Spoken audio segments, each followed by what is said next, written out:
Hey, I'm here with Bender. And I'm here with Sydney, and this is BS Astrology. What's up, y'all? This is episode 29. We're almost 30. We're almost at 30. We're at our Saturn return. We're in our Saturn return. August 26th through September 1st. That is Tuesday through Monday. And and this week definitely has some Saturn return vibes. Yeah, we got some whammies coming up. So a couple of quick housekeeping sorts of things. Please like and subscribe. That's how we can get kind of pushed out into the algorithmic hell that is YouTube, and hopefully meet some more of our clients. And yeah, like, subscribe. We're available for readings. How was your new moon? You said it was sus. It was kind of trash. Yeah, same. Same. I think we can safely say that it was in my 5th house. Yeah. There were matters of love and partnership. You didn't want it. It wasn't. I think what's worse is it's not that I 100% didn't want it. It's that I did want it a little bit, and there was a mountain of reasons why it was just absolutely not going to happen. It's just like right place, wrong time. Yeah, exactly. So who knows? I mean, there is a whole other one coming. Yeah, there's another one coming. Story's not over. Yeah. Yeah, and mine was just kind of trash, though. Yeah. My babe did surprise me with a car show to like help make me feel better, which I really, really love. Those are also fun Mercury vibes. Oh, definitely. Like going to a car show during a Mercury new moon. Yeah, that's cute. I freaking love cars. I love banging ass cars. So got to have a little bit of a dreamscape around like which cars I would want. We have decided that I will maybe give up my Chevelle loving dreams to go along with their Mustang loving dreams. Mustangs are beautiful. I love a Chevelle. I like their body a little bit better. Chevelles are way better. Well, I will tell 7 and then I'll win. I'll tell 7. And we also got to see some like modded out Broncos that were super cute. Like it was cute, and I was really glad for it. I did have a little bit of like I forgot to tell you about the little snafu. I reached out to one of he's like a gearhead, and he has a car festival that happens in Colorado, and I was like, oh, well, maybe he's here like because there's so many car festivals and he lives in California. And he's like, no, actually it's like my car festival's happening right now. And I was like, oops. And I declined doing it because of reasons. So I was like, I can't do that. I mean, yes, of course. I knew that, and I am not available. I totally remember. Yeah. I was like, oh, have a good time. So that felt a little awkward, but like, at least he knows that I was thinking of it. I was thinking of like saying hi and connecting. Like, he's a really cool guy. I just don't like his business partner. I thought he was a chauvinistic asshole, and I was just like, I'm not doing this. All of this feels very mercurial. Yeah. Little communication snafu about a car show. Literally his business partner said something in a meeting, and in that moment I went, I can't do business with this guy. And I told him, I told my friend, I was like, I adore you. I will work with you, but I can't do this. And he got it. He was like, as soon as I heard him say it, I knew that was going to be a problem. And I was like, I'm glad that you recognize that. But so mercurial. It was a thing. We'll talk more later, but I can't wait to show you the car I end up getting, because I'm getting a pretty car. It's gonna happen. I'm gonna get rid of that van, and I'm getting a pretty car. So, I love it. Like a pretty older car, like an old GMC Jimmy or something. During Virgo season? Hopefully. Depends on how the money shakes out. Yeah. I don't know about you guys, but... You also just started a new job? I did, and it's paying a lot more. Work. Yeah, definitely getting that bag right now. Yeah. Which is good, because we live in a society. Because we live in society. So I think I need to like wait for a couple of paychecks to come in before I can like look at buying a car again. But that's exciting. Then we can elect a good time for you to make like. I am making you help me, because I'm traumatized by buying lemons. So okay, so let's just spend 10 minutes talking to each other. Okay, so we are going to go over kind of the broad strokes of what this week holds for us, just so we kind of can place ourselves in space and time. Yep. We have just entered Virgo season. Even better about this Virgo season is that Mercury is going to enter Virgo, the sign of home and exaltation simultaneously. So that was good news. Bad news or mid news, we're in eclipse season. The lunar total eclipse that is incoming will happen on September 7th at 15 degrees Pisces, and the solar partial will happen on the 21st at 29 Virgo. So we are like firmly in it. Now this is a time of kind of fated big beginnings and endings. Both are applicable. This is not just one or the other. And so you're going to want to know where Virgo and Pisces are in your chart. And if you have anything at the 0 degree, the 15 degree, the 29 degree, give or take 3 degrees on either side, you're kind of the main character. Yep. We've also got the Venus sextile Uranus and trine retrograde Neptune. And opposite Pluto. And opposing Pluto, yeah. All this week. So she's doing a lot. Venus is busy. She's fired up. I mean, she is in Leo. So she's like, let's get going. Yep. And then Thursday, this is probably the biggest news. I can only imagine how many YouTube videos are going to be made just about this particular aspect alone. Is Uranus sextile Neptune. So retrograde Neptune in this case, because it's currently retrograde. So this is the first of 5 sextiles that will occur through 2027. This one is obviously in air and fire. The second one will go back into water and earth just for that one, and then the next 4 will be, or the next 3, that makes 5, I can add stripper math, are in air and fire. And so if we go back in time, the last time that these planets did this little sextile dance, this little sexy dance, was back in 1967 and 68 and 66. And so they had the kind of the same series of sextiles, and this was when a lot of big cultural change was happening. We had some major assassinations of RFK, not to be confused with JFK, with RFK, Robert Kennedy, who was running for president. We had MLK. The Vietnam War was raging and anti-war protests were going on. There was a lot going on. Also, the Beatles were like having their whole thing. The Beatles, I would say that was a big huge part of it. Summer civil of Love, civil rights movement.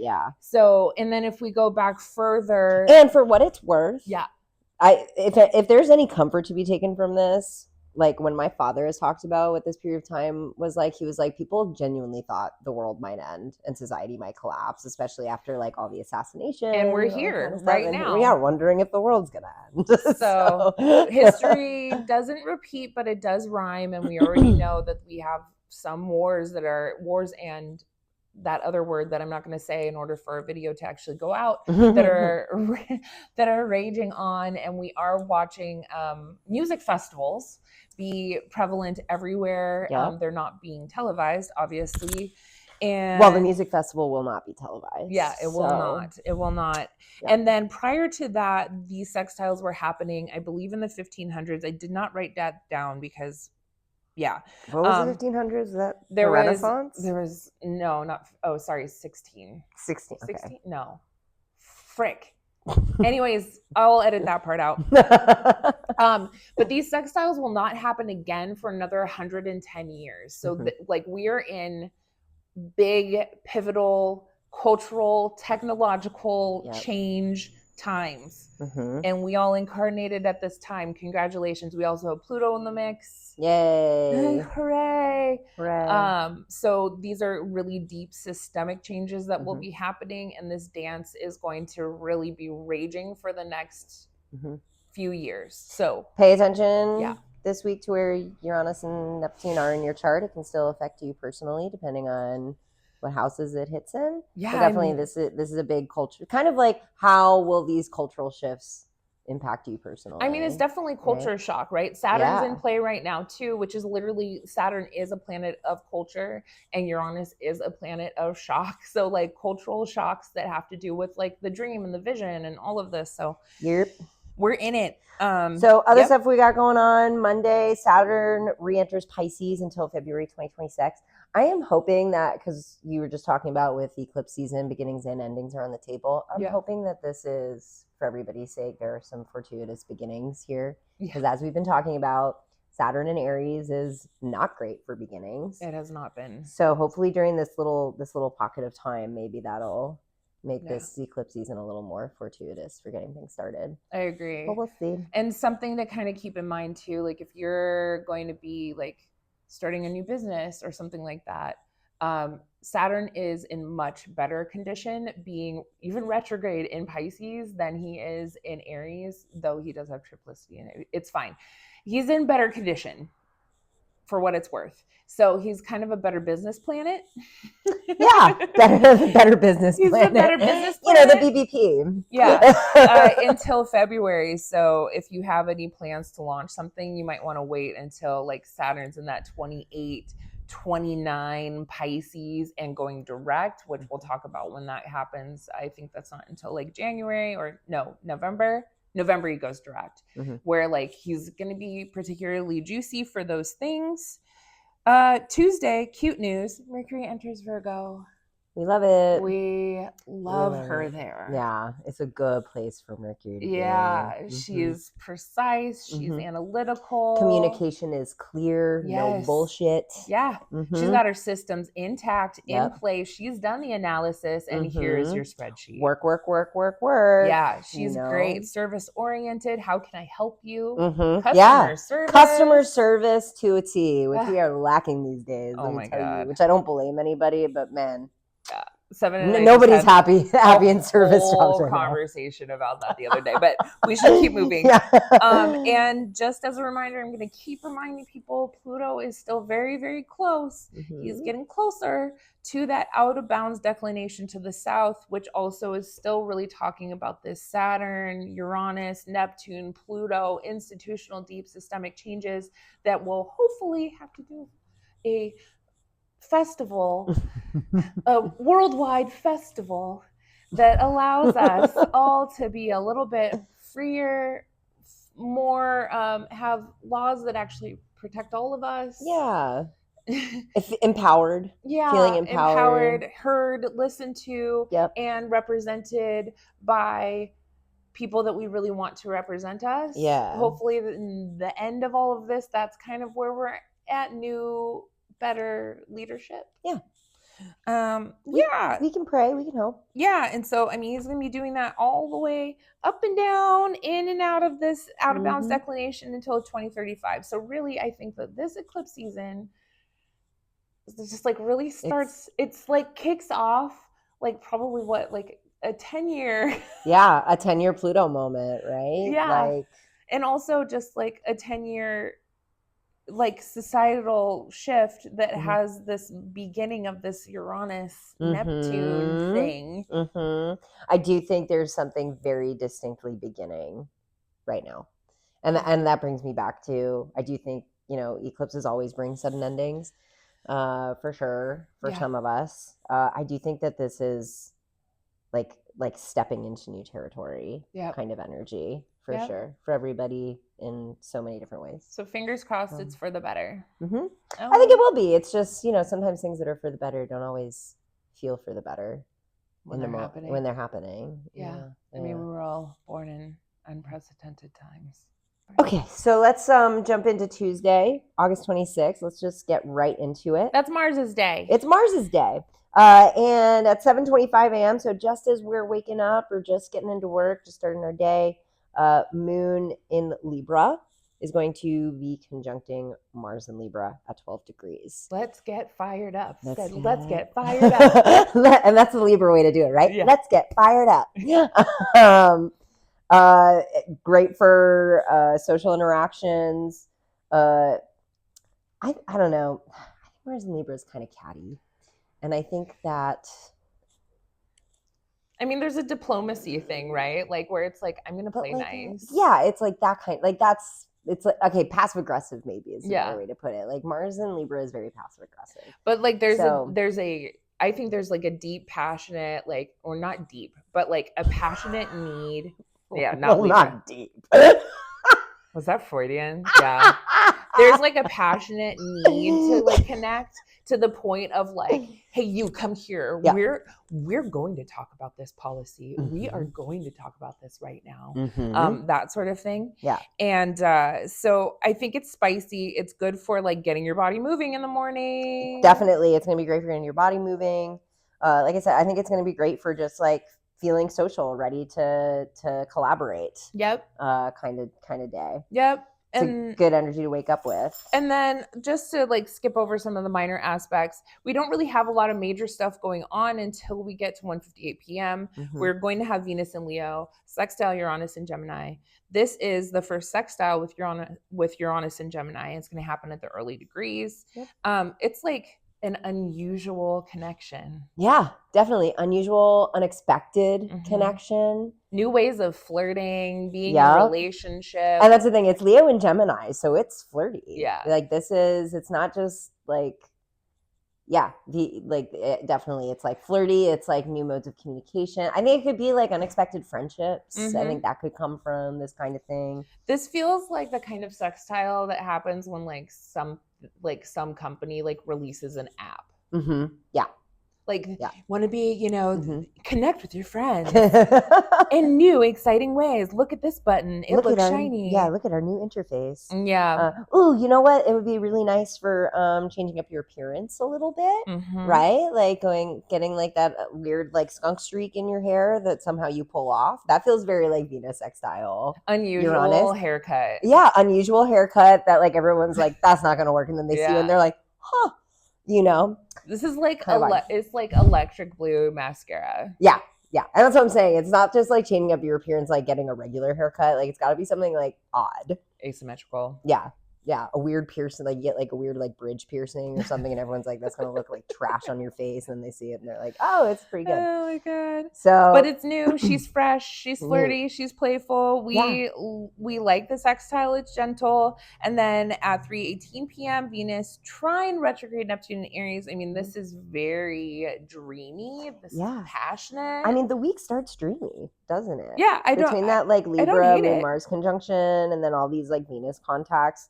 It definitely feels like a good day to connect with people, to socialize. It's a good social day. It's also a really good day to engage in art and like maybe different ways of creating art. Like, however, if you're a writer, like you do it in a different way, or like if you're a painter, you use a different mode or different colors or like a different palette altogether. Yeah. Dare to dream today. Yeah. Dare to dream.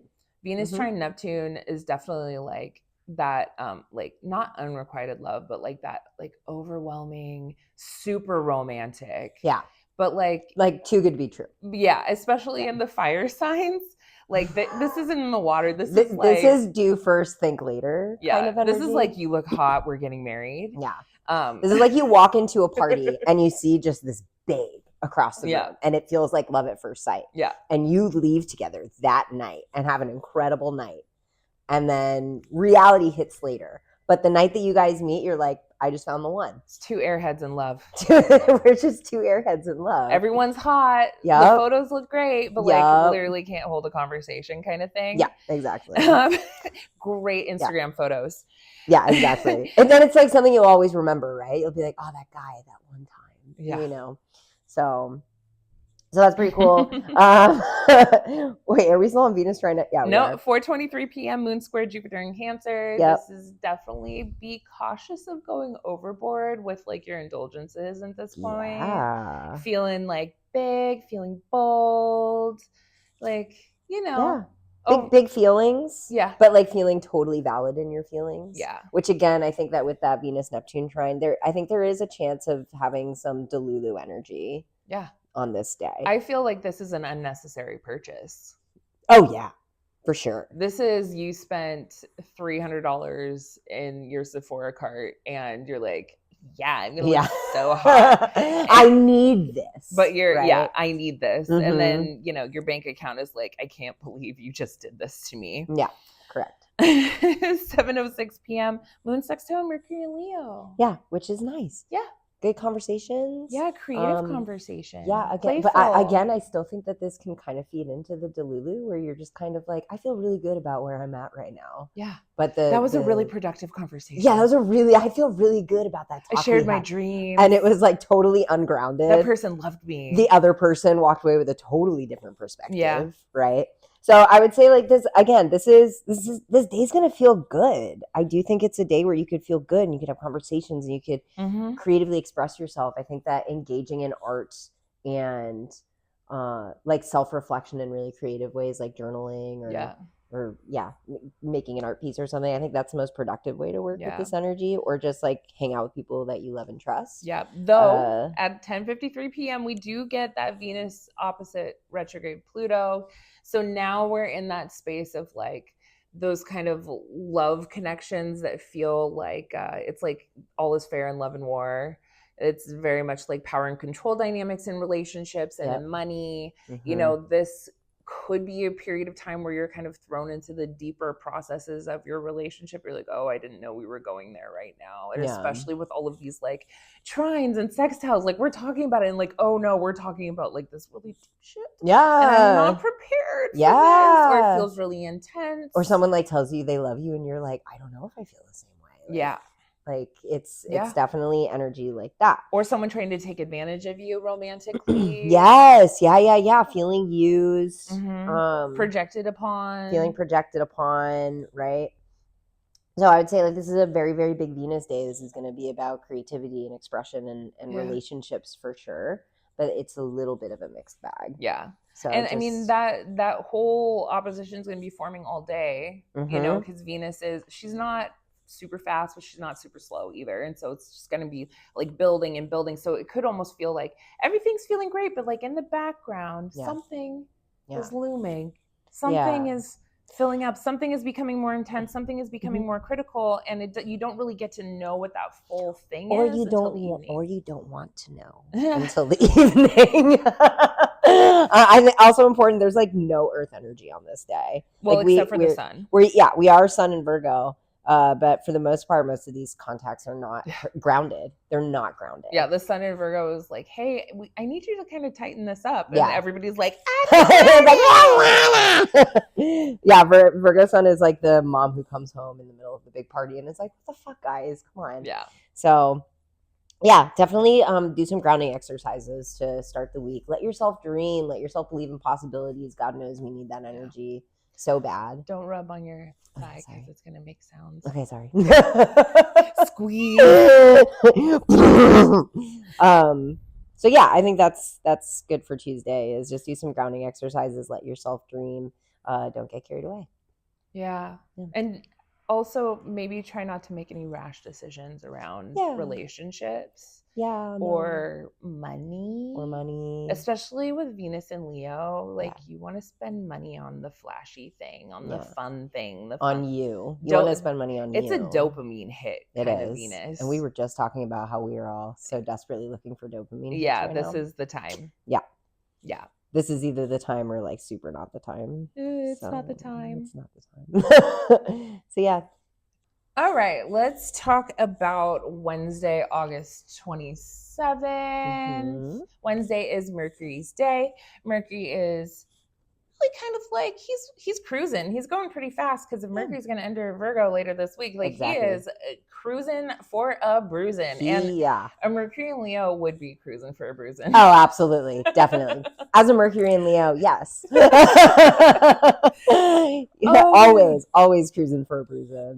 Again, or Mercury's just like trying real hard to get home. It's like, just get me out of Leo. She's speedy. Yeah, she's like, I am embarrassing myself in here. I am saying a lot of shit I should not be saying, and I'm going to have to pay for this later. But it was real fun while I did it. Main character energy for sure. Can't wait to spiral into shame and self-doubt while I'm in Virgo. Not a lot of major aspects in the morning, 12:04 p.m. So afternoon, we immediately get a really sensitive moon opposite retrograde Chiron in Aries. So I think this is like whatever happened with the Pluto-Venus opposition. Like now you're just feeling really emotionally sensitive. Maybe you learn something about yourself that like through the lens of another person that like feels really ouchy, and like now you got to deal with it. Something was realized. Or like the way you're engaging in relationships. Again, it could be that whole thing where like you were yesterday you were totally delulu about a relationship, and today you're like, oh no, I was delulu. Right. But this is distinctly about relationships because it's Libra and Aries opposing each other, right? So there's definitely some, or maybe you did something to hurt somebody else. Yeah, that's what I'm saying. Is like there's either delulu or just like old patterns in how you engage yourself in relationships that suddenly are like you threw yourself into your trauma pattern the day before, and today I would say that's the one nice thing is like there's definitely an opportunity for that self-awareness, right? Yeah, like you got to throw yourself into the pit to realize why you keep ending up in the pit. Yeah. So the hard thing about this aspect is that we just kind of hang out in that space until 6:27 when the moon there's freaking nothing going on the whole afternoon. The moon enters Scorpio, and so we immediately go to the pits of hell. Yep. We go into the deep recesses and spaces, emotional spaces, where now we're like churning over the things that we said and we did and we thought, and like we really need to know why. Like Scorpio is such a like it's the word is why. Just asking why to yourself, but it's like a bottomless pit, because even if you get to the why, you're like, it can't be that simple. And then you keep like looking for more and more reasons. There's the obsessive compulsive, like needing to go deeper and deeper into, like, if you've ever met a moon in Scorpio, and they also just like don't let it out, so you're just watching them suffer, or project it onto you, but like not in any sort of direct way whatsoever. No. Like it's not in the way they're aware of. There's just like seething. Exactly. So it can be really, really rough, especially because it's over the next couple hours after moon goes into Scorpio, it's going to make a quincunx to retrograde Saturn and a quincunx to retrograde Neptune. This is going to be engirdled. Both of them. So they're both, the moon and Saturn and Neptune are all ruled by this Mars in Libra, which is all about like the diplomacy of things and like desiring to find some sort of balance and harmony, but like doesn't have all the resources to do it. Right. Exactly. Certainly. I think there's like a sense of injustice that can be felt here. Either you feel that there is an injustice that's been placed upon you, or you could maybe you're acting out of pocket and you're not being fair in your relationships or to other people, because that's the other thing with moon and Scorpio, right? Is it's very self-protective. So I think there could be a lot of a fixed moon. I feel like how I feel, and I deserve to feel how I feel. And it's a revengeful sign. Definitely. Moon in Scorpio dreams of revenge. For sure. I grew up with one, so I know. But I was married to one. So the Moon in Scorpio Trauma Club right here. And then we are going to get the moon square retrograde Pluto at 10:09 p.m. Really, this whole, like, once the moon actually Wednesday for me is a wash. Wednesday for me is holy shit. Now we're dealing with all of these feelings and we don't know where to put them. We're having to make a lot of adjustments with those quincunxes. It probably feels a bit more like, actually no, those are scorpionic quincunxes. So it just feels like super intense. You can't really do much about it. It's like projected inward, not outward. Right. Yeah. I don't love it. No, I don't either. And I think that's a big thing I think it's important that you said that it's projected inward rather than outward, because this may not necessarily be like an event or something that happens. It's really going to be about you and your emotional you did it to landscape. yourself. You are your own worst enemy today. And I think, again, like what we were talking about the day before, like there's some delulu energy from the day before. So again, I still think, especially since Wednesday is going to suck, make sure that you enjoy the nice things about Tuesday. But I do think that so far, these first 2 days of this week are definitely like having to be accountable to our feelings and how we treat people that we're in relationship with. Or not being accountable to feelings. Yeah, I mean, yeah, the moon in Scorpio, I always just think because of the moon in Scorpio, I've known in my life. It's like you did that to yourself. You did it to yourself. Definitely your own. You felt that to yourself. You did not tell people how you were feeling so they could help you. Yeah, it's very self-victimizing. Like more so than like Moon and Virgo can also be self-victimizing, but there's something about Scorpio where it's like Scorpio doesn't know anything other than like living in darkness almost, to the point that it wants to stay there. Well, they pick their own scabs. Yeah. That's a great way to put it. You know, they do be picking their own scabs. Pick their own scabs and come pick them again. Yeah. Like and then they're like, why am I bleeding all the time? Yeah. But I also think that that's just something about like the yin moons in general. Oh, yeah. Like all of the moons that are internally, you know, the Cancer moon, the Virgo it's definitely moon, the feeling like my feelings are mine to deal with. So this is like the like, battle. Oh no, you can't help me. Yeah, exactly. You wouldn't know how I feel. Yeah, exactly. You could never know how I feel. That's Moon and Scorpio. We've never heard that before. You could never understand how I feel. Oh my gosh. So just like perpetual teenager vibes. Okie dokie. Let's talk about Thursday, August 28th. Yep. Thursday is Jupiter's day. Jupiter, happy in Cancer, but it's not going to save us for today. No. We are starting off hot and heavy at 12:47 a.m. Pacific time. We do have that Moon and Scorpio squaring off with Venus and Leo. This is a fixed square. Yeah. So definitely two very uncompromising energies and both dramatic in their own ways. Yeah. So definitely has to do with like your values, your relationship issues could come flare up. Maybe whatever happened with that Pluto Venus opposition 2 days prior comes and kind of rears its ugly head, and it's like I have to do something about this because the square can kind of spur you to action. Right. But like you really don't want to be in action because it is a fixed square. Yeah. Fixed squares are like digging those heels in begrudgingly. Yeah. At odds with each other. Yeah. So it just doesn't bode well. Yeah. I mean, and so like Moon and Scorpio is definitely like those the depth of feelings, right? Whereas Venus and Leo wants to express. Yeah. Right? So I do think that there's something between like something that can't be expressed. Yeah. It could be nice for making some like weird sad art. You know, I think Scorpio and Leo can get together and have some creative potency. Yeah. But I think that, you know, most of us are going to be sleeping or like. If you follow, like, my brain was like, ooh, the dispositor chain of that, right? Like the Moon in Scorpio, ruled by the Mars and Libra, ruled by the Venus and Leo, ruled by that Sun. It comes to that Sun and Mercury. The Sun and Virgo. Like, there's something like anxious about that square. There's something super critical. Yeah, I agree. That was kind of like I have to fix this. It has to be fixed. Yeah, you know, that kind of. Or I want to fix it, but I can't. Right? Because that's the square off that I see between those two signs. Is like I think Scorpio wants to keep things hidden. Leo wants things out in the open. Yeah. Right. And so it's just these two things where it's like there's something that has to be expressed, but I can't say it, or something I didn't want expressed and now it's out there. It's some sort of push-pull dynamic like that. Yeah, uncomfy vibes. Uncomfy. We're probably going to wake up with some of that energy. Hopefully we can just process it in dreamland. But then at 5:27 a.m., we are going to get that Moon in Scorpio sextile the Sun in Virgo. Yeah. And so, I mean, these are two eliminator signs. Yeah.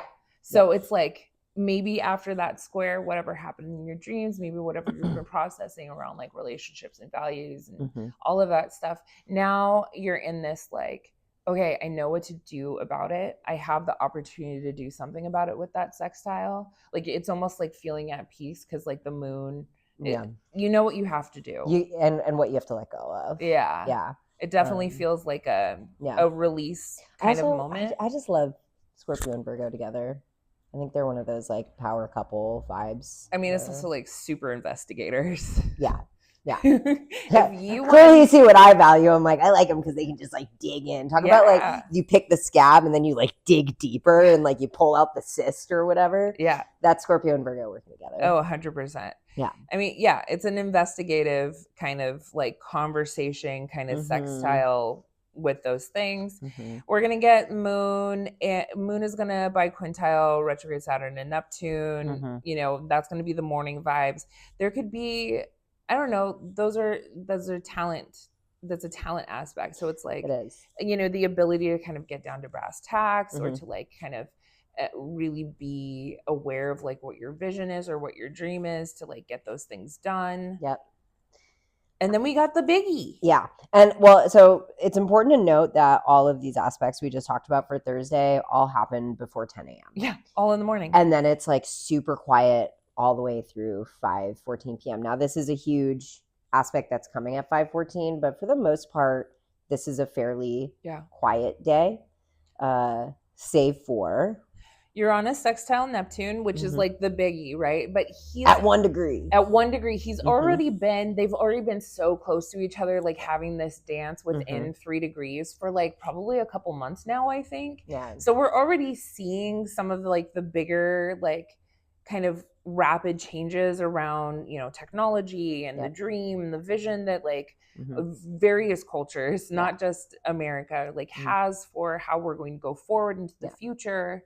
I think we're going to see a major plot point develop as the sextile perfects. Yeah, this week. This week has. But you're right. That story's been building up. So it's not necessarily going to be like something that, you know, even though Uranus can have this tendency, it can bring up stuff that like we didn't even realize was there. I do think that this is a story that's been ongoing. Yeah. Yeah. But like, I think that this aspect very much is like, welcome to the future, babe. It's real weird here. Yeah. Well, yeah, that's a great way to put it. Welcome to the future, babe. It's real weird here. We don't even know what's going on yet.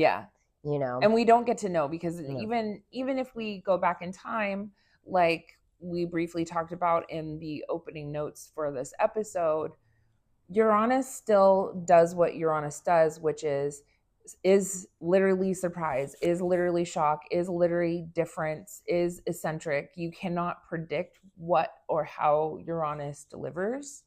We do know that there's associations with strange flight. Yeah. Oh, let it be a spaceship. Let it be. Let it be a spaceship. I wanna believe. Like that'd be like best possible scenario, right? Best possible scenario visits from aliens. And then, you know, there's. Wouldn't that be sick though? God, even if it was bad, I think it'd be sick. At least I'd be like, this is more interesting than like fascism, at least. So I'm very curious. Are we gonna have to bleep that out? I don't know. Maybe. Maybe. I'm very curious about, so if even just to like briefly go back in time to the 60s, that was such a crazy time for music. Yeah, it was. Like all of this like super psychedelic. And I just think creativity in general, because even when you think about like the Summer of Love and like the hippie aesthetic that was coming out, that was obviously really challenging that conservatism of the 50s, right? Like it was just a really potently creative time. I just really want music to get good again. There is good music There's out there. some, but like in the way of like, oh, no matter which page you turn, here's something cool. Yeah. Well, and I think the big thing is, I think it's less so about like music should be good again, but it's like how music is delivered to us and how music is shared. Because I think it's like even really good artists right now are really being strangled by social media. But social media and all of the commercial ways that you're supposed to get music out there is incredibly suffocating creatively. Yeah. Right. So I agree with you. I would love to see something change with that, because also artists aren't getting paid for their work at this point. I mean, we already know that some of this has to do with AI, unfortunately, and like all I can hope is that there will be some sort of new conversation around, if AI is going to exist in our lives, how do we utilize it in ways to accentuate the creativity of artists, not kneecap them and co-opt their work. Exactly. So, you know, hopefully maybe there'll be some discussions around that can kind of help people go forward. But we are definitely with this, we're in new times that are absolutely unprecedented. I think it's worth mentioning, if we haven't yet, the signs that they're in. Uranus is in Gemini now. Neptune is in Aries. So we are talking about like new modes of communication, speaking, learning, pioneering ways of speaking, learning. And I do think that like the fundamentals of language are changing. Right. So yeah, it's a big one. It's very generational. Pay attention to where Gemini and Aries are in your chart, or where you might have things at 1 degree. But this is a big one, and it's so big. It's like you could do a whole episode about just this. And it's just so big that we're going, because this is the first of 5 sextiles. Right. We're never going to be far away from them perfecting. Right. And so it's like little chapters in the 5-chapter book. It's like, here's the first chapter, and then here's the second chapter is going to be in that earth and water sign. If you're interested in like world events and as they relate to astrology, it might be good to keep a journal of like all the days that Uranus Neptune sextile perfects. And just like pay attention to what news probably like the month around days. And we'll also like literally the month around it, because they're so slow. Right. Like take notes on that, because that could be helpful. And the only other thing I would say is, if you see things in your chart where you feel like these sextiles are going to be really potent for you personally, again, take notes around what's happening around this period of time. Where is Gemini? Where is Aries in your chart? What is this? How is this sextile impacting you personally? What's it doing in your chart? I have nothing at those early degrees. Actually, I have a Saturn. I have a Libra Saturn at 29. But like it would create a weird aspect, so it's not really. But it will be absolutely doing all sorts of interesting stuff to my partner's chart, which I'm really excited about for them. I'm excited for them too. I feel like because they're due for a come up. They got fire and air nodes, which I think is cool. And so I'm interested to kind of see what that does in terms of inspiration. Cool. But I hope that this, in general, in people's personal charts, it really is a lens of inspiration and new ways of thinking and being, and like, oh, I'm going to try this new thing, or I'm going to take on this new mode, or I think it gives just enough like delusion from Neptune, like good delusion, right? And that like adventurous spirit, that the ways in which you may have been afraid to grow before this point, I do think that this gives really nice energy to start allowing yourself to grow in those areas of life. It's zesty. That's how that feels. It's zesty, good music, good fashion. We hope. I wonder what will happen with travel too. Aliens. Well, they're gonna come pick us up.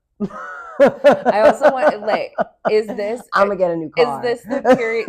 Is this the period of time though that like everybody's always been talking about flying cars, right? And like they do kind of exist. But I know that all of the Waymos, right? Because we're in California, we are plagued by Waymos. That's true. Are getting more and more prevalent. I'm wondering if like another car is going to enter the scene, or something. But we all are also on the backdrop of like our economy collapsing and people being too poor to buy regular cars, let alone flying cars. And my boing flip to you with that is, there's also the idea that there is no sustainable way for everybody to have a car. Right? Oh, I 100% agree in that. And I say, I'm also a car lover. This is one of those moments. Like, and whenever I think about this, I'm like, I know it's right, but I still hate it because I love my car. Right.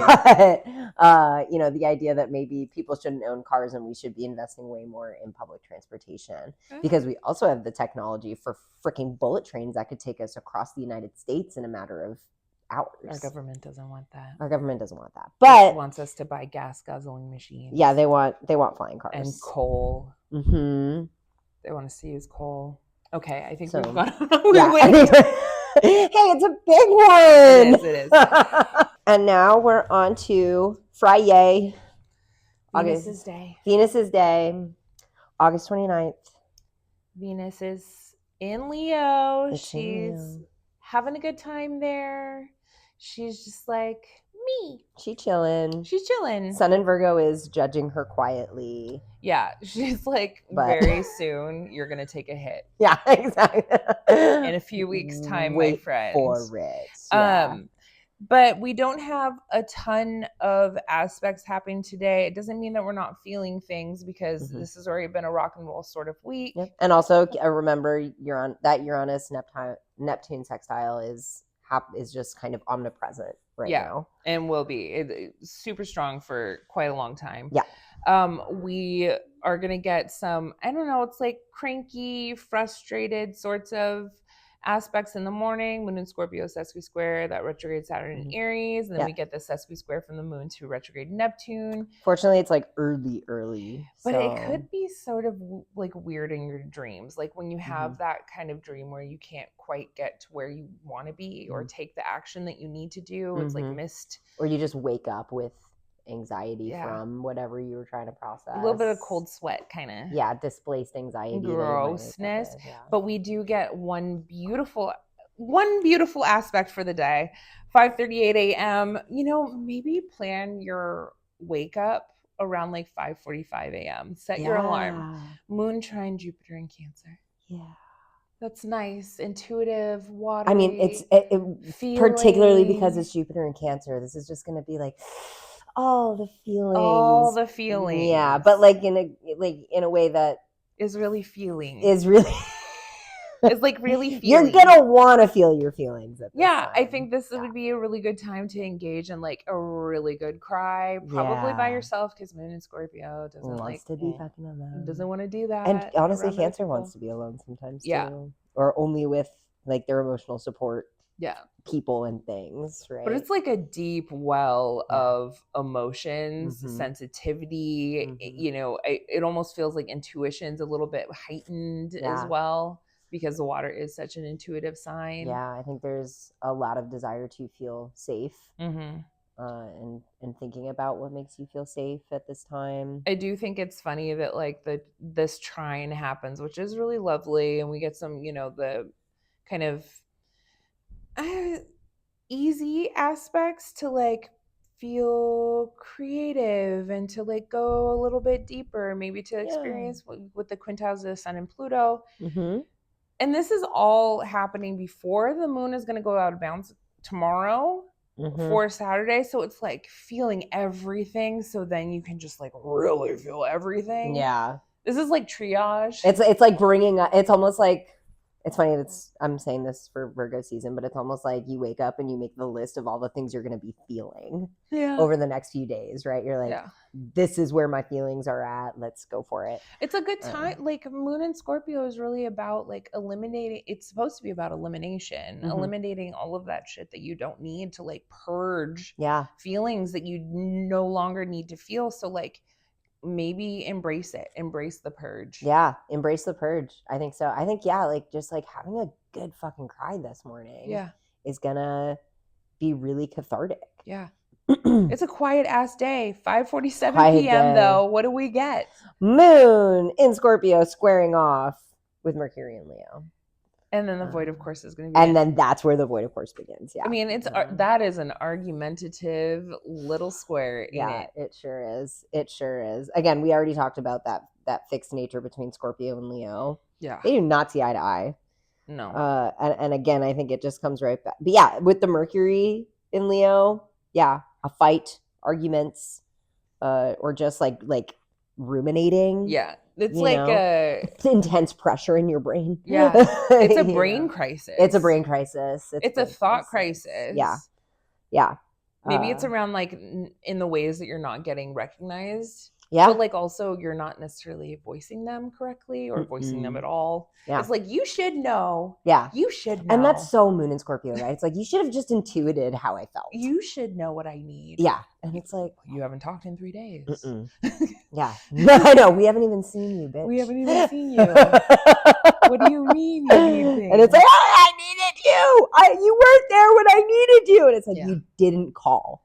You didn't call. you just sat in your room and wished that somebody would have some lightning inspiration about you. Yeah, it's something like that. This square is oh my god, it's gonna be in Mean Girls. Like she's a fugly writing inside of your do not trust her. That's what it is. Okay, so come back to that. This is gonna be on my birthday. And I'm so afraid that it's going to be like 5:47 p.m. I'm going to be laying there being like, nobody's wished me a happy birthday. Oh my god. Bender. I know, right? Except I have plans for that night. You have plans. But now I'm wondering, should I not have? And do you have friends? I do have friends. I have friends and I have plans. So, but now it's like, do I want to go out with that? She might be a little bit dramatic. And also the moon, for what it's worth, does move pretty fast. It does. It does. And everything that you have plans for is going to happen when the void, of course, is happening. So it's a time to just be a little bit dreamy, to like kind of kick back and relax. Fine. Right? Yeah. Or I'm going to get drunk and get into a fight. Sure, do it. It's my birthday. And I can cry if I want to. You're allowed to do that. This is absolutely it's my birthday and I'll cry if I want to kind of day. Yeah. Abso-fucking-lutely. It's well, like you start out, you spend the whole day crying, and then it gets to the end of the day and everybody's like, why are you crying? It's like, because it's my birthday. I'm gonna message you at 5:47 p.m. and be like, and pick a fight. Like, do you need to fight with something? Yeah. How are you doing? I'll be like, bitch, are you volunteering? Maybe. Happy birthday. Happy birthday. Here's your birthday present. My Martian ass chart would love that. But good, a little coupon. Good for one fight. Yeah. Good for one kick in the ass. But yeah, this day, I think it's just feel. Yeah. Purge. Feel, purge. I think that's where Mercury and Leo, it's like you're going to want to talk to somebody about it, or you're going to wish somebody wanted to talk to you about it. There's something about wanting to express. I think there is something about wanting those feelings to be expressed outward, and there's something blocking that. But also, it's probably you, right? But also, like try to engage in healthy discourse. Yeah, this is a warning that healthy discourse might be beyond you, and you need to really, really reach for it. At this time. Yeah, I think that's really what it is. Yeah, reach for it, or find a compromise. Like, hey, maybe we should write in your journal. Talk about do not trust her. And then go back and revisit that page and see if you still feel the same way about it after Moon is out of bounds. Yeah. Like next week. But yeah, mostly Friday is Friday's going to be a really internal day. I won't say it's like a quiet day. I'd say that's like it's going to be like internal storms. But not again, there could be some fights later in the night. No, that resonates. That makes sense to me. Yeah. Saturday, August 30th. Yep. The moon is out of bounds. Yep. So early in the morning until 7:04 a.m. the moon is still in Scorpio. So you're still probably feeling pretty deeply, kind of more internal, that kind of churning thing. We have a quincunx to retrograde Chiron. That's really sensitive. Yep. We do get a biquintile to retrograde Saturn in Aries. I think this is like the Mercury Saturn biquintile almost feels like you have some sort of ability to like really express yourself in a serious way. Yeah.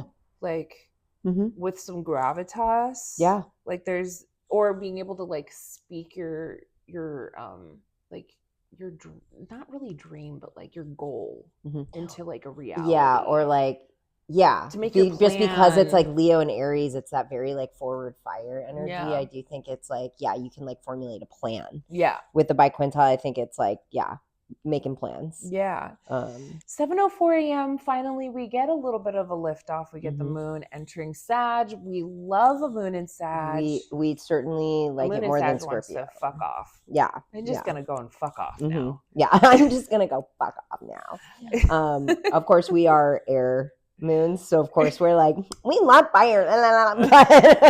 So fun. We play favorites so bad. We do. But yeah, so moon does enter Sagittarius. The void of course ends again. Moon is out of bounds, but at least that void of course ends when moon goes into Sagittarius, and it is much lighter energy than Scorpio. And even with the out of boundsness, it's almost like And now, like, I've been in the hole, Yeah. and now I gotta go. Yeah. I gotta get out of here. Yeah. I have to expand. I need to be around something unfamiliar. It can be a little manic. I think it can be a little manic, right? It's like I've been feeling things way too hard the last couple of days. I gotta go and I need to burn be free. steam. Yeah. I need to be free. I gotta be free to be me. Yeah. Free to be me seems like the most Sagittarian freaking statement. Absolutely. Free to be me. Free to be me. Fuck you. Grabbing my surfboard. I'm going away. It's like, but we still have to talk. And it's like, I can't hear you. I have $20 in the surfboard. I'm going to Burma. Yeah, like, exactly. Bye. I'm out of here. We do get some nice supportive energy for the moon to try and retrograde Saturn. It's going to try and retrograde Neptune. Yeah, so there's like some intuition here. There's maybe some goal setting. Yeah. I feel like that also just reinforces the visual you just made about just grabbing the surfboard. I'm gonna do my plan. Yeah, I'm gonna do what I'm gonna do. But it's nice working energy, right? Like it is. And I think we've been so like the days leading up to, like, we're talking about like really like bogged down feelings. Yeah. And like really internal turmoil. That I really do. Yeah. I think this is very like activating energy where it's like, okay, hopefully you've done the healthy things that Moon and Scorpio always wants you to do, and you actually have purged some of that stuff. So you might be feeling a little lighter. Hopefully. Come Saturday. Yeah. We love that. Yeah. 9:59 a.m. we get the moon opposite Uranus and Gemini. This is an interesting aspect. Yeah. So oppositions are challenging. I do feel like this awareness. It's awareness. And it's, between Sag and Gemini, it's shocking awareness around information. Shocking awareness around information, but it's almost like, ooh, like kind of like juicy, you know? It's even more liberating than a moon in Sag. Like, it's like moon in Sag is already like free, but now like coming up to that opposition in Uranus and Gemini is like fully liberating. Yeah. Like, it's like all of a sudden, all the information that was hidden from me is now out in the open, and I can do whatever I want with it. Yeah. Right. It's definitely something like that. Yeah. I mean, it can also be like literally emotional shock and trauma, but like we're gonna try to look. We're doing very glass full right now with that. Oh yeah, and also I think it depends on where Sag and Gem are in your chart. Yeah. In general, my hope for all of you, and this is my experience. I mean, you're a Gemini moon, so maybe you can speak a little better to this. Yeah. But like, I just think that between Sag and Gemini, like, can it really get that tumultuous emotionally? Because I feel like they're really going to want to keep things mostly on the like cerebral, let's process kind of vibe, rather than like, I don't know if I can really speak fully to that because my moon trines Pluto. Oh yeah, so you're like a deep Gemini. Horribly so. I'm really sensitive. I also have the moon opposite Neptune, so I also have a lot of feelings that I have to talk about, unfortunately. So maybe that's kind of what it is it's like, or like feelings that just suddenly have to come up and be communicated, or like a situation could come up where it's like all of those feelings that you were like ruminating over at the beginning of the week, this moon Uranus opposition comes up, and all of a sudden there's like this unexpected opportunity for you to talk about it, or share it. Well, it's also going to trigger that Uranus Neptune sextile, right? Yes, yeah. So it's like activating it through an awareness point, and also a trine, which is like, you know, the ability of flow. So it's interesting because the moon can be a trigger in that moment. Hopefully, you know, all it does is just kind of gives us an awareness of the new ways, or the new places that are starting in our lives. New thought processes. We're going to get moon sextile retrograde Pluto at 10:42 a.m. You know, this is the ability to go deeper into things. A gentle ability to go deeper, though. Yeah. Right? It's a sextile. Yeah. So I think that Saturday actually could start out. This is all before we even hit noontime, by the way. So I think the morning actually starts out pretty nice. Well, and then we get weird stuff, right? We get the sesame squares and biquintiles. Lots of little minor things. It's going to be a little bit more moody during the afternoon. But like that, so Sun biquintile retrograde Pluto. Interesting. Very curious. So like, I think it has to do with systems because it's Pluto, it's retrograde Pluto in Aquarius, which has to do with like larger systems. Virgo loves systems. Yeah. Yep. And you've heard me talk about it before, but I stand firm in my belief that Virgo and Aquarius have some interesting commonalities. Service and community. Service community systems. Yeah. Right?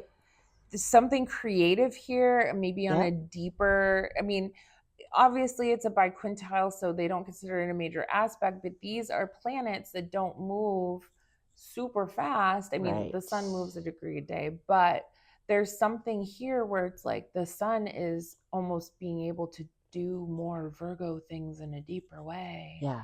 And like a more like broader systemic way. Well, that's my thought process, is maybe Virgo can tap into some of the Aquarian strengths of Pluto, right? Where like they can be a little bit less martyry and more utopian. Yeah, less martyry, more utopian, less like I serve you versus like more like I serve us. Yeah. Right?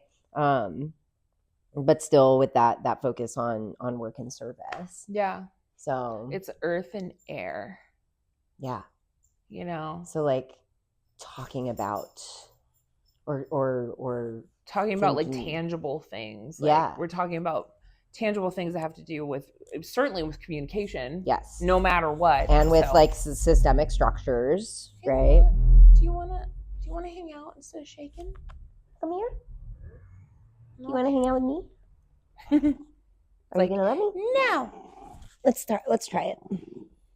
731. We're gonna then get a Mercury biquintile retrograde Neptune. So now this is about like really like creative communication on like a different, like it's so flowy, it's so easy. Yeah. You know, and these biquintiles kind of happening within a few hours, like it just feels really juicy. Yeah. And just kind of this floaty moment where it's almost like, and what if we did this for the betterment of all?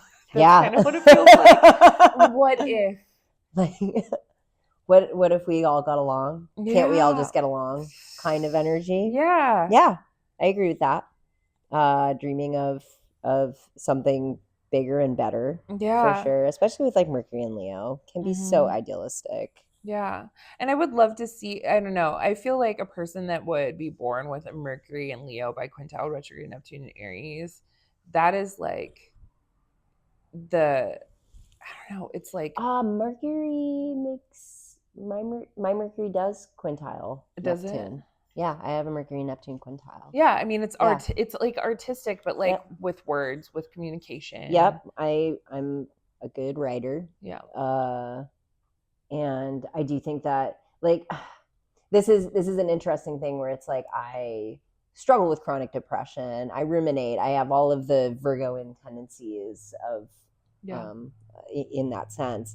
But there is this like fundamental part of me, especially if I'm like trying to communicate to others, or if other people are like everything's bad. I'm like, but there's hope. There's hope, and good can come out of this. Like you have to struggle. You have to struggle to get stronger. Yeah. You know, like there's very much that line in my kind of thinking that literally has probably been what's carried me through life. There's a silver, there's like a silver lining thing that's kind of happening here. Yeah.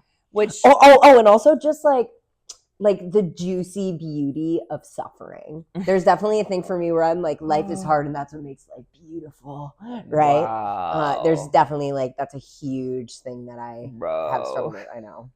It's like a lot. Oh, I know. It's kind of sucks, but oh god. And I've gotten like hardcore judged for that before, where I'm like, all like the source of all the greatest art and creativity comes from immense suffering, and I do believe that. A man cut off his ear. Yeah, a man cut off his ear to give us Starry Night. The Taj Mahal was built for love. The Taj Mahal was built for love. Well, it's also like when we first started this podcast series, we started with was it Venus and Pisces? Yeah. Yeah. And we talked about that, right? Like that, like melodramatic, like gothic kind of love. Yeah. And I do think that there's some similar vibes there with like Mercury. And for me, it's a little less like losing myself in another person. Yeah. It's literally like just losing like yourself in your mind. And just like the nature of suffering. It's a real daydream believer. Oh yeah, for sure. Yeah. For sure. 8:12 p.m. and 11:25 p.m. So this is going to hold us down for the evening. We're going to get that moon in Sag. It's going to trine Venus in Leo, which is very pleasant, playful, adventurous. Yep, flirty. She's sexy. She's sexy. She is, and she wants to go out and look good doing it. She is a red lipstick. Yes. But she's not out looking for love. She's out looking to be adored. She's looking to leave red lipstick on your collar for the fucking fun of it. Exactly. Yeah. And then she'll make you fall in love. Right? And then we get a little bit of a womp with that moon in Sag is going to square the sun in Virgo. That is the first quarter square. That is a crisis of action. Yeah. Something needs to happen here. Something needs to be taken action upon. It's a mutable square. It's mutable. So yeah. Going with the flow. Something needs to be adapted. Something needs to be shifted. Yep. Something around. It definitely has to do with processing. Yeah. Right? Yeah. It's like wisdom and analysis. Like something isn't jiving, something needs to change. Yeah. Maybe the way that we were believing, because Sag is very much about like belief and faith and things. And Virgo is not. No, she's hard, cold facts. She's a realist. She's not a dreamer. Yeah. So I do think there's a square between those concepts, right? Where it's like wanting to believe in the dream, but getting like a hard reality check about like how realistic is the dream, right? Which like thanks Sun in Virgo. but it's a little bit of a crisis point in the moon period, and certainly, you know, because we have all of it's eclipse season, so something could be coming up that really feels like there's a big weight around a choice that we're having to make at this time. Yeah, definitely. A new system that we have to take into place, a new belief that is more based in reality, maybe. And like where we all collectively need to heal. I think there's still a lot of like healing energy, especially that second. Oh yeah, because the eclipses are still in Pisces and Virgo. Oh yeah. Yeah, so there's like healing that needs to happen. All sorts of stuff around belief and dreams and healing and service and compassion and systems and analysis and criticism. Love that. Nothing light, really. So yeah, so Saturday, good news, bad news. I think it's gonna be an interesting day. I think it's a rock and roll kind of day. I think it's like a go out kind of day. I think it's a good social day. I would say like if you go out drinking on this night, you're gonna want to go out and cause mischief, and by 11:25 you're gonna get a reality check. Like if you did go out with the intention to leave lipstick on someone's collar, at 11:25 their wife is gonna call you and say, I know it was you. Can I pick you up? Sunday, August 31st. The moon is still out of bounds. Sunday is the sun's day. The sun is very much in Virgo. Yes. She's been in a Virgo for a week. She's really asking us to get down to the nitty-gritty of things. She is. It's pretty quiet in the morning. It's just minor aspects. Yep. Nothing too earth-shattering. And we really don't get our first major aspect until 12:44 p.m. Yeah. When we get Mercury trine retrograde Chiron in Aries. Yeah. Which I think is nice. Yeah. I think it's between two fire signs. It's definitely something about healing ego wounds or something related to your sense of self. The sorts of conversations or processing that like there's a wisdom to it, right? Yeah. There's a way out. Yeah. Or it's like a conversation that could really heal yourself or others. Heal yourself or others, or heal maybe the way you've communicated or like inabilities you've had to communicate in the past. I think, and it's a great time for like creative writing. I do think there's if you want to write or journal about your feelings around this aspect, that would be a good way to do it. I tend to think that Mercury in aspect to Chiron, in good aspect, right? Like tends to really have the lens of like however I speak and process is always around like trying to fix something, to heal something, to offer, to like literally offer inspiration or hope or something there. And so it's nice, it's passionate. I think it's like if you need to reach out to somebody to talk, it's a good time to do it. Or very well, somebody may, like you said, someone may approach you and be like, I just really need to process this with you. Or to have you could be really supportive to them in that moment. This would be a really great time to have whatever that conversation that maybe you needed to have because of that Pluto op Venus. Earlier in the week. Maybe you've done enough. I mean, there's several things earlier in the week that you could be processing. But you know, you've processed, you've wanted to fuck off. Now maybe you've gone out and you've flirted, you've danced a little, you've partied, and now it's like, okay, now I'm actually ready to have the conversation that needs to be had in order for us to be okay, or for me to be okay. I agree with that. I think it's in order for me to be okay. I mean, again, this is Leo and Aries that we're talking about, so it's still going to be self-centered. But it's a pleasant trine. It's a good time to focus on healing parts of yourself. So, and then like 2 hours later, there's a moon sextile Mars in Libra, which it feels like if you go ahead and it is. It's also, I think that Sunday could be a good social day. I also think if you go ahead and have those conversations around that Mercury Chiron trine, that moon sextile Mars could just be like feeling like that weight's been lifted, you know? There's also something around like the two signs of like Sag and Libra having to do with like laws and what is fair, what is balanced. And so like these aspects just seem like you really could have a really juicy engagement with another person, or even with yourself, right? 6:54 p.m. we do get the moon quincunx Jupiter. This is having to kind of maybe reevaluate like your goal. It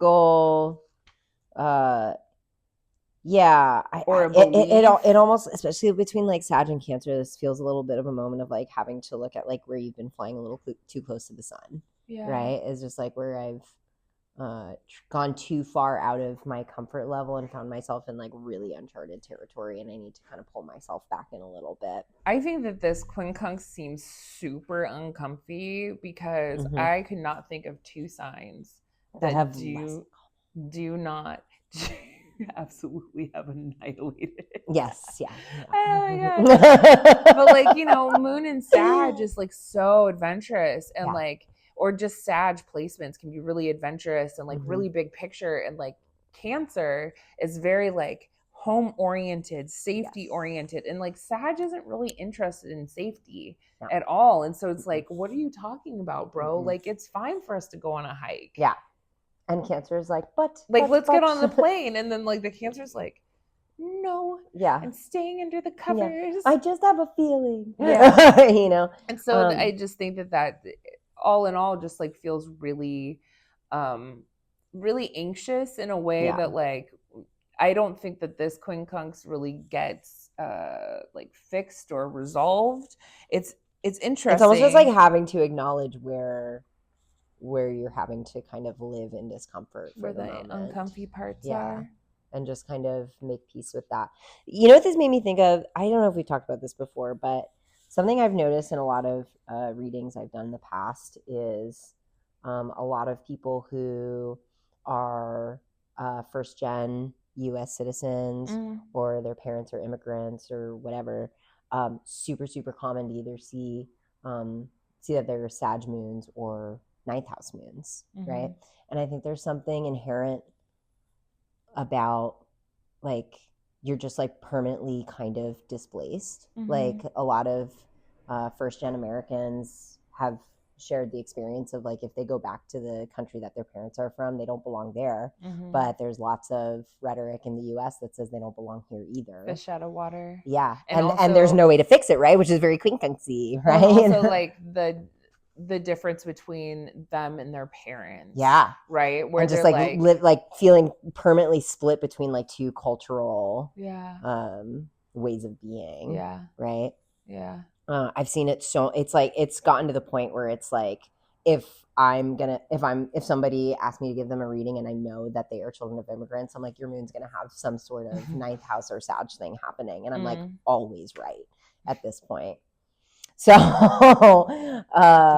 so I like to think about that in terms of thinking about like that discomfort between that moon and Jupiter. Yep. Right? Is there like it's like feeling emotionally displaced in some way that there really is no resolution for. Yeah. Right? It's just part of your lived experience.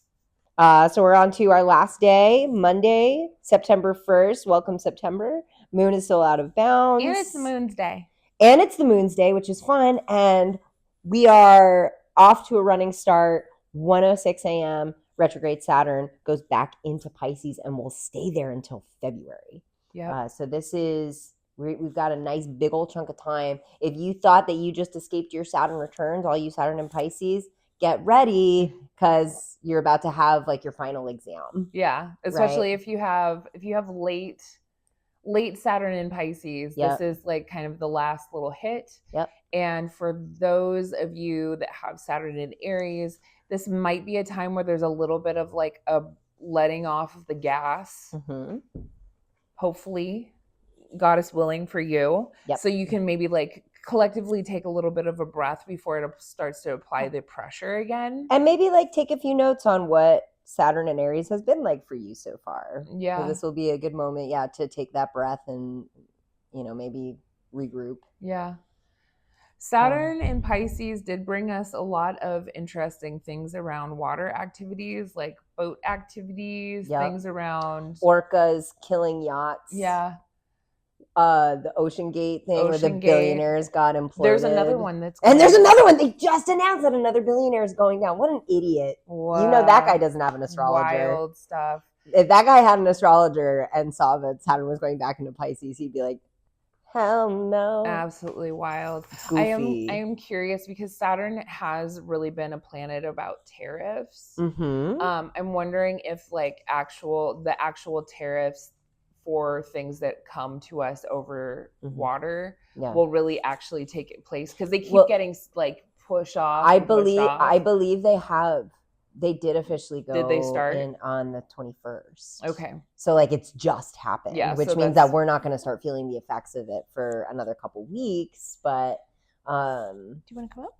Although like I said, in the last couple of weeks, I have definitely. It just feels like prices of things are increasing at just like an unfathomable rate. So anyway, Saturn's going back into Pisces. So whatever your Saturn and Pisces experience was, where sorry, I thought you said no. No. I was like, what? No, so that's what we're going to be experiencing. It's also of note too that now that Saturn is retrograde in Pisces at that very last degree, we're now going to have way shorter void moons. Yeah. Which is nice because I'm hoping that, with so many planets, well, not all of them, but so many planets are now retrograde, right? Now we have Saturn, now we have Neptune, now we have Pluto, we're going to have Uranus shortly. Like now we have these outer planets that are saying like we have to go over old material and like go and kind of visit those things again. Mm-hmm. So like because there were so many things that were like undid, fucked up, moved around, jumbled, blown up in like ways that are like not actually beneficial to us. I'm hoping that this period of time where like so many planets are retrograde, we can go over that material and go like, actually, we did need that. Actually, this needs to happen. Let's revisit this idea. Let's revisit this policy thing. Mm-hmm. And certainly because Saturn has a lot to do with like structures. I'm wondering like if certain structures are going to be put back. Or they're going to try to put them back. They're going to try to put a little bit of plug on the dam. And it's like, we're at the point in, I think, history where everything has to be rebuilt. Pretty much everything, unfortunately. But I do think even if we can't even if they try and even if we can't have old systems completely put back in place, this could be a good moment to go back and revisit what was working, right? Because it's not like nothing was working at all, right? Like we're all still here. We didn't all die. So our society was in some sort of sense still functioning. So what in all of the chaos, what in all the dysfunction would have been worth keeping? Right? Because we also have seen big strides in like I would say like systemically racism hasn't really gotten better, but I do think that conversations have gotten more open about prejudice and coexisting, right? Though the racism from the powers that be has gotten more blatant beyond our wildest 2025 dreams. Well, one could also argue that that's like it's like a death rattle. Oh, 100%. Right? Yeah, where it's like most people are totally fine with racism dying, but the old powers that be are like, but no, it makes us feel so much better. Let's do safer. It harder. And faster. Exactly. Harder, faster. Oh my gosh. But also, and all of us are like, bro, I just want to buy groceries. Yeah. You know? Yeah. Definitely. So we have not a lot of major aspects, but we can still focus on those ones. Moon trine retrograde Chiron, you know, this can be a little bit of like an emotionally kind of healing moment. This is afternoon, you know, this is also maybe just kind of engaging with, you know, wisdom, maybe a little bit of a revisiting of whatever conversation you had in the days before. And with them moon trine Mercury. Also moon trine Mercury at 4:36 p.m. That's a really lovely little working aspect too. And I feel like there's a lot of opportunities to just talk about feelings or process on this day. And again, that just feels like so on point for Saturn going back into Pisces. It's like, okay, let's revisit some of the feelings we've been feeling and let's talk about it. Right? There is a caution. It's a really, I don't want to say it's a minor caution because it is Mars. So this is at 1:02 p.m. So just backing up a little bit in time, Mars sesame square Uranus can really bring like wild, angry outbursts. Sure can. Weird, like sideways violence. You know, where like you're just doing through your day, and then all of a sudden, like someone punches you in the nose, and you're like, "Whoa!" And like look both ways before you cross the street. This is definitely one of those days. Like really, like check your anger, check your flashes. Know that like however you have any sort of anger outburst is really not going to be to your benefit, and it's probably going to do far more damage in ways that are unfathomable to you. Not even necessarily anger, just like impulses, right? Like even if you are not a person who's prone to anger, are you prone to being impulsive? Because with Mars and Uranus, that's hella impulsivity. It's impulsivity at its finest, and it's a sesqui square, so you're going to try to be impulsive, and it's not going to work out, or it's going to do damage that you did not think it's was going to be really unexpected. Outcomes. So just caution with that. We do get moon square retrograde Saturn in Pisces at 6:38 p.m. This is very wah-wah. This is very much like some sort of emotional reality check. You know, this is a depression angle, a little aspect. You're feeling like, you know, the weight of the world is on top of you and you can't emotionally handle it. I get a lot of energy of like walking back and revisiting things on this Monday. So you could just get like really bogged down by whatever you've been trying to work through. The last few months. You know. It could also just be like overwhelmed with how much is being placed upon you. Like Moon and Sag wants to fuck off. It's like burnout. Pisces is like everything everywhere all at once. All at once, So it's very much like forest for the trees kind of energy, where Pisces is like, if there's so many different things happening, Pisces is just like, oh my God, this is like an insurmountable amount of suffering and stress, right? So be gentle with yourself on this day. It feels a bit isolating. And it's also like, it's Saturn retrograde back into another sign. I think that always feels like, ugh. Like, oh, here we are again. Hello, darkness, my old friend. Exactly. Especially with Pisces. Oh my God! Like literally went back into the deep subconscious. 6:44 p.m. Moon is going to enter Capricorn all about our boundaries, all about our business, all about achievement. We're gonna hold it together. Yeah. It's like, we may be back in Pisces zone, but I'm going to build some walls around this. Yeah. Like, we got to contain this. Like, yeah, exactly. Yeah. Yeah. We got to contain this. And it's, okay. Yeah. It feels a little bit like having to go back into your inner child and grow up a little bit. It's like Moon and Capricorn, just as we're going back into Pisces. Have you ever seen Inside Out?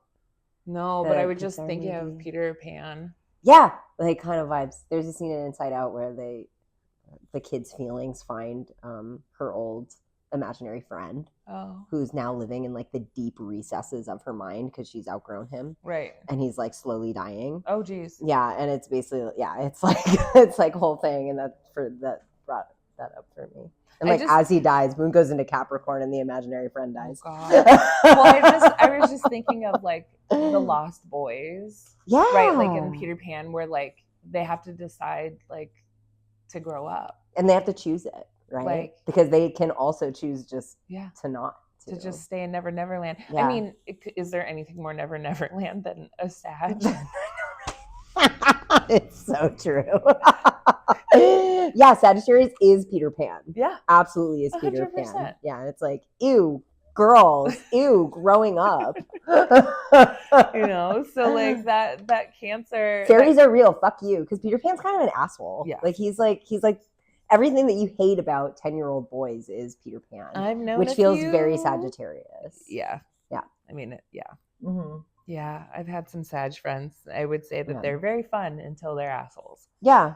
Sag is my favorite. Most of my best friends in the whole world are Sag. I say this with all the love in the world. Sometimes they're just thoughtless douchebags because it's really just, they need to be free. And if you compromise that at all, they're going to lash out. Yeah. So anyway, Moon goes into Capricorn. Void, of course, ends.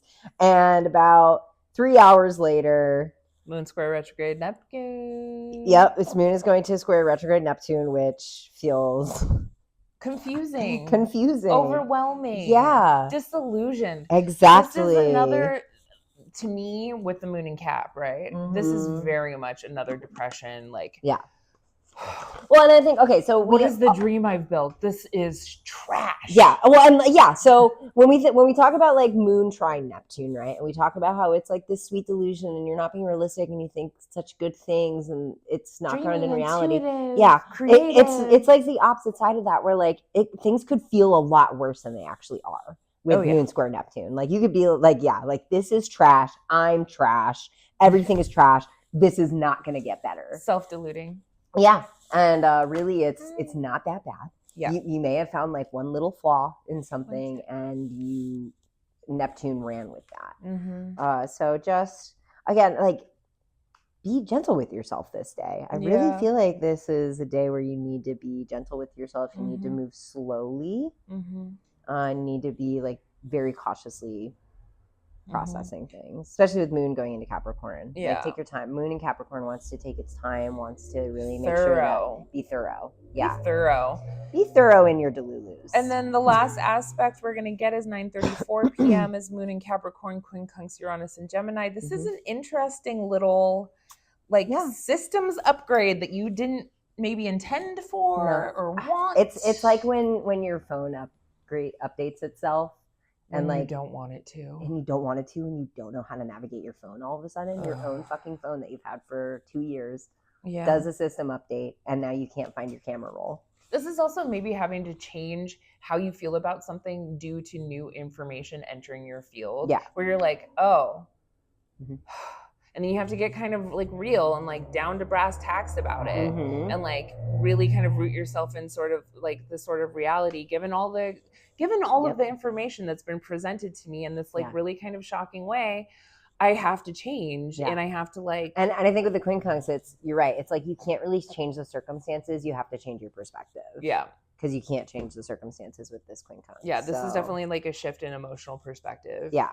Due to the information that's been presented to you. So, yeah. I will say, now that I'm a few years out of my Saturn return, and I'm about to go into my 10th house year.